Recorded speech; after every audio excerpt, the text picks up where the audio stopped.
ఓం. Hit TV ప్రేక్షకులకు శుభాభివందనములు. దేవి భాగవతంకి స్వాగతం. ఎప్పుడైతే ఈ రాజులందరి దగ్గర నుంచి కూడా సెలవు తీసుకోబోయాడో రాజులందరూ కూడా అయోధ్య నగరానికి ఆయన బయలుదేరుతూ ఉన్నాడు. ఆ బయలుదేరే సమయంలో రాజులందరూ కూడా ఆ తల్లి యొక్క మహిమల గురించి అడుగుతూ ఉంటే ఆవిడ గురించి ఎంత చెప్పినా కూడా తనివి తీరదు, చెప్పలేనటువంటిది. అయినప్పటికీ చెప్తున్నాను అని చెప్పి ఆవిడ ఆ తల్లి ఆ దేవి మహత్యాన్ని ఎలా చెప్పాలో చెప్తాను, నాకు తెలిసిన కొద్దిగా అయినా చెప్తానని చెప్పి హరిహరాద్యులకే సాధ్యం కాదు ఆవిడ విషయం చెప్పడానికి. అన్నిటికంట మూలమైనటువంటిది అంటే హరిహరాదులకి సైతం మనందరము కూడా అసలు మూలము, జగత్తుకి మూలము బ్రహ్మ విష్ణు మహేశ్వరులు అనేటువంటి భ్రమలో బ్రతుకుతూ ఉంటాం. కానీ ఈ ముగ్గురికి కూడా మూలమైనటువంటిది, ఈ ముగ్గురిని కూడా సృష్టించినటువంటి తల్లి ఆదిపరాశక్తి. ఆ తల్లి యొక్క పాదాలు అతీతమైనటువంటి శక్తి ఏదైతే ఉందో ఆ శక్తియే ఆదిపరాశక్తి. నిరాకారమైనటువంటిది, నిర్గుణమైనటువంటిది ఆ తల్లి అని చెప్పడం ఆరంభించాడు. అలాగే ఆ తల్లి బ్రహ్మ విష్ణు మహేశ్వరులకి ముగ్గురికి కూడా మూడు శక్తులుగా అంటే మూడు గుణములతో కూడుకుని ముగ్గురికి కూడా మూడుగా విభజన అయ్యి ఆ తల్లి వారిలోని కొలువై ఉంది అని చెప్పింది. సాత్విక గుణంగా, సాత్విక శక్తిగా శ్రీ మహాలక్ష్మీదేవిగా, అలాగే రజోగుణ శక్తిగా ఈ యొక్క సరస్వతీదేవిగా, తమోగుణ శక్తిగా పార్వతీదేవిగా ముగ్గురు దగ్గరికి కూడా ముగ్గురు త్రిశక్తులు త్రిమూర్తులకి కూడా అప్పచెప్పింది. ఆ ముగ్గురికి కూడా అసలు మూలమైనటువంటిది ఆదిపరాశక్తి అని చెప్పడం జరుగుతుంది. అలాగే ఆదిపరాశక్తి మాత్రము గుణాతీతమైనటువంటిది. అంటే గుణాలకన్నిటికీ కూడా అంటే ఎటువంటి గుణము లేనటువంటిది అని అర్థం. అక్కడ గుణాతీతమైనటువంటిది ఆ ఆదిశక్తి. ఆ ఆదిశక్తి యొక్క ఉపాసన చేసినట్టయితే, ఆ తల్లిని ఉపాసన చేసినట్టయితే సాధ్యం కానటువంటిది ఏది కూడా లేదు. నాకు తెలియకుండానే ఆ తల్లి యొక్క ఉపాసన నేను చేయడం జరిగింది. ఉపాస దైవము, అలాగే ఆవిడ సాత్వక వైష్ణవి రూపము అని కూడా చెప్పవచ్చు. ఆ తల్లిని కనుక మనము ప్రార్థించినట్టయితే అంటే అక్కడ ఆ తల్లిని నాకు తెలియకుండానే నేను స్మరించుకుంటూ ఉన్నాను.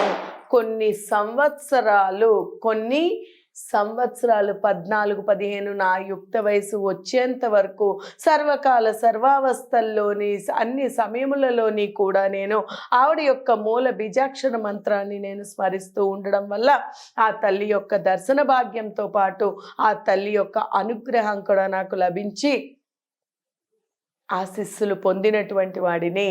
ఎప్పుడైతే నాకు ఆవిడ శక్తి తెలిసిందో ఆవిడని నేను ఇంకా తెలియనప్పుడు ఎలాగైతే చేశానో తెలిసాక ఇంకా భక్తి శ్రద్ధలతోనే నేను అక్కడికి ఆవిడని స్మరిస్తూ ఉన్నాను అని చెప్పడంతో రాజులందరూ కూడా, యువరాజులందరూ కూడా ఆయనకి నమస్కరించి ఆయన దగ్గర సెలవు తీసుకొని ఆయనకి కానుకలన్నిటిని కూడా అప్పచెప్పి కానుకలు ఇచ్చి అందరూ కూడా సాగరంగా ఆయనని సాగనంపారు.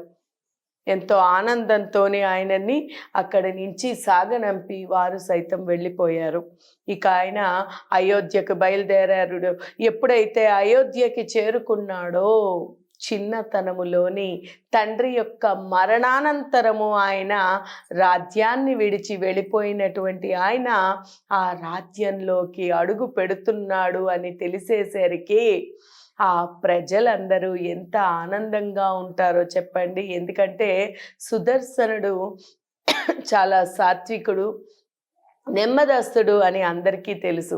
అలాగే అటువంటి వాడు రాజు అవుతాడు అంటే అందులోని దైవానుగ్రహాన్ని పొంది ఉన్నాడు అని తెలిసి కూడా ఉన్నాడు. కాబట్టి ఆయన ప్రజలందరూ కూడా ఎంతో ఆనందోత్సాహాలతో ఆయన కోసం ఎదురు చూస్తూ ఉన్నారు.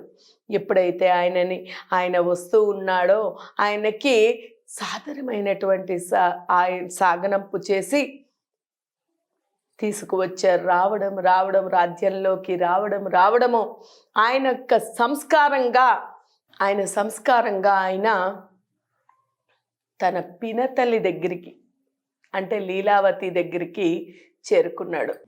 ఆ పినతల్లి అయిన లీలావతి దగ్గరికి చేరుకొని ఆమెకి మనస్ఫూర్తిగా నమస్కరించి, అమ్మా నన్ను మన్నించు, నేను నీ కుమారుడైనటువంటి శత్రుజిత్ మరణానికి కారకుని కాను, కానీ మరణించాడు, నీ కుమారుడు మరణించాడు, నేను ఏ రీతిలోనూ కూడా నేను కాను తల్లి. నీ పుత్రుణ్ణైతే నేను చంపలేదు, నీ పుత్రుణ్ణైతే నేను తెచ్చివ్వలేను, కానీ నాకు నీవు నా తల్లి వేరు కాదు, నాకు ఇరువురు సమానమే, నాకు ఇరువురు తల్లులు, ఇరువురు కూడా సమానమే, నా తల్లి ఎంతో నీవు కూడా అంతే, కానీ తల్లి అమ్మా నేను నా సోదరుడైనటువంటి శత్రుజిత్నైతే తెచ్చివ్వలేను, కానీ నీ యొక్క కుమారుడిగా జన్మించినటువంటి శత్రుజిత్ లాగా నేను కూడా సమానుగా నేను చూసుకుంటాను, నీకు ఎటువంటి కూడా లోటు లేకుండా చూసుకుంటాను తల్లి, నన్ను నమ్ము, నన్ను ఒట్టు వేసి చెప్తున్నాను, నా యొక్క సోదరుడైనటువంటి ఈ యుధాజిత్, నా సోదరుడైనటువంటి శత్రుజిత్తు, అలాగే నీ తండ్రి అయినటువంటి, అంటే నాకు తాత అయినటువంటి యుధాజిత్ యొక్క మరణానికి నేను కారణం కాదు తల్లి, నన్ను మన్నించు, నీ దుఃఖము నేను చూడలేను. జీవుడు ఎప్పుడూ కూడా కర్మానుసారంగానే సుఖదుఖాలని అనుభవిస్తూ ఉంటాడు. ఎవరము ఎంత చేస్తామో దానికి 10 రెట్లు దాని యొక్క ఫలితాన్ని అనుభవించాలి. నేను తెలిసి కానీ తెలియక కానీ నేనేమీ చేయలేదు, కర్మానుసారంగానే ఈ రకంగా జరిగింది కాబట్టి ఎప్పుడూ కూడా మనము దుఃఖాలకి కుంగిపోకూడదు, సుఖాలకి ఆనందించకూడదు. కాబట్టి ఇటువంటి దుఃఖాల నుంచి మనకి పొరపాటునో గ్రహపాటునో చేసినటువంటి ఆ యొక్క తప్పులకి పర్యవసానంగా వారి ఇరువురు కూడా రకంగా మనకి మరణించడం జరిగిపోయింది. అలా అని దుఃఖాలకి కుంగిపోకూడదమ్మా, అంతా కూడా దైవాధీనము అని చెప్పి ఎంతో అద్భుతమైనటువంటి వేదాంతాన్ని ఆయన తెలియపరచడం జరిగింది. మన ఆధీనంలో ఉండేటువంటి దాన్ని మనం ఏమైనా చేయగలం, కానీ మన ఆధీనంలో లేనటువంటి దాన్ని మనం ఎప్పుడూ కూడా ఏమీ చేయలేము. జనన మరణాలు అనేటువంటి వాటిని ఏవి కూడా మన చేతుల్లో లేదు, అంతా కూడా దైవంశలోనే దైవం చేతిలోనే ఉంది. కాబట్టి మనం ఇదేమీ చేయలేము. ఇది మనం తెలుసుకొని, ఇదే మనం తెలుసుకోవాల్సినటువంటి విషయం కూడా. ప్రతి మనిషి కూడా ఎవరు కూడా తనకి తాను హింసించబడాలనో, అలాగే దెబ్బ పడాలనో, దెబ్బ తినాలనో ఎవరు కోరుకోరు, బాధపడాలని కూడా ఎవరు కోరుకోరు. అందరూ కూడా ఆనందంగా చక్కగా ఉండాలనే కోరుకుంటారు. కానీ ఆ తల్లి ఆడించేటువంటి ఆటలోని మనందరము కూడా భాగస్వాములుగా ఉండి ఆడుతూనే ఉండాలి. కర్మానుసారంగా కర్మను బట్టి మనందరం కూడా ఆడుతూ ఉంటాము తల్లి అని హితబోధ చేసి ఆవిడని ఓదారుస్తూ ఉన్నాడు. యదా దారుమయ్యేష నటాధీనాం ప్రచేష్టతే తదా స్వకర్మ వసగో దేహి సర్వత్ర వర్తతే అంటూ, ఎవరు ఎలా చేస్తామో అలాగే దాని ప్రతిఫలంగా దాని యొక్క ఫలితాన్ని అనుభవిస్తూనే ఉండాలి తప్ప మన చేతుల్లోని ఏమీ లేదు తల్లి. మనందరము కూడా ఆ భగవంతుని యొక్క అధీనంలో ఉన్నాము.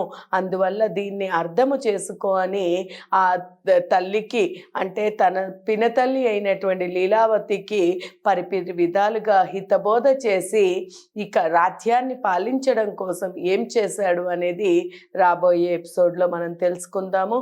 హరి ఓం తత్సత్.